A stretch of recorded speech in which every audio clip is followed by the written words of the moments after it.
नमस्कार. आम्ही आमची स्कूटर आज पणजीला सर्व्हिसिंगला दिली, तर त्याच्यामुळे वेळ घालवायचा होता. तर काय बरं करायचं हा विचार मनात आला. तर शांत म्हणू शकत नाही, पण असं सावलीचं ठिकाण म्हणून आम्ही तिथे बस स्टँडवरती गेलो. मी पहिल्यांदाच गेलो होते पणजीच्या बस स्टँडवरती. बाकी म्हापसा वगैरे मला माहिती आहे कुठे कसं काय.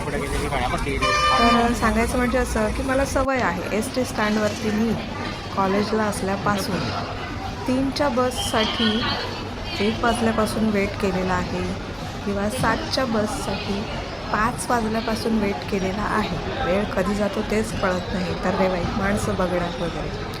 तर तुम्ही म्हणाल की मग बॅग घेऊन काय एवढी मोठी त्याच्यात सामान कसलं, तर त्यात हेल्मेट आहे फक्त आणि एक पाण्याची बाटली घरगुती, कारण बाहेरचं पाणी वगैरे नाही चालत तसं म्हणून.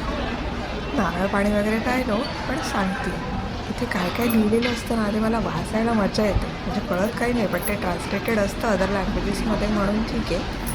तर अशीच मी फिरत होते हे बघा.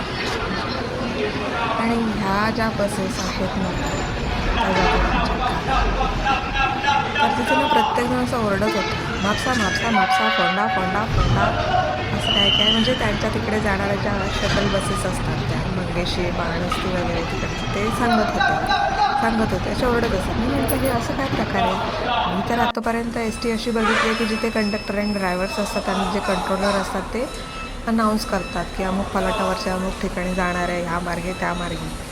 तर ह्यांना विचारला हो हे असं का, ह्या पर्सनल बसेस आहेत का? तर ते म्हणाले नाही, ह्या शटल बसेस असतात रोजच्या ये जा करतात. आणि एवढं तिथे सगळं असल्यामुळे राजधानीच आहे ना ती, तर सगळ्यांना कळावं म्हणून ते तिथे ओरडत असतात की अमुक ठिकाणी जाते असं.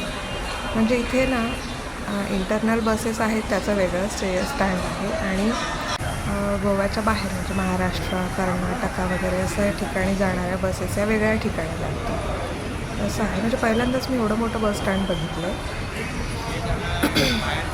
बाकी कणकवलीला तर मी नेहमीच असते. तर मला बाबांची पण आठवण आली, कारण बाबा म्हणायचे ना आज पणजीला होतो वस्तीला, आज पणजीला गेलेलो, आज विजयदुर्ग पणजी किंवा असं सांगायचं बाबा. तर ते आठवण झाली मला. आणि बस स्टँड हे माझ्यासाठी घरासारखंच आहे म्हणायला हरकत नाही, कारण कसं आहे ना आपुलकीचं जवळकीचं नातं आहे बस स्टँडचं. कारण बाबा माझे एस टी ड्रायव्हर होते त्याच्यामुळे. हे तिथलं गणपती बाप्पांचं मंदिर दाखवलं मी तुम्हाला मगाशी. तर हे मारुती बाप्पाचं मंदिर आहे इथलंच आणि छान आहे असं. आणि तिथे बाहेर मराठीत लिहिलेलं होतं की अगरबत्ती वगैरे इथे लावू नका, बाहेर लावा.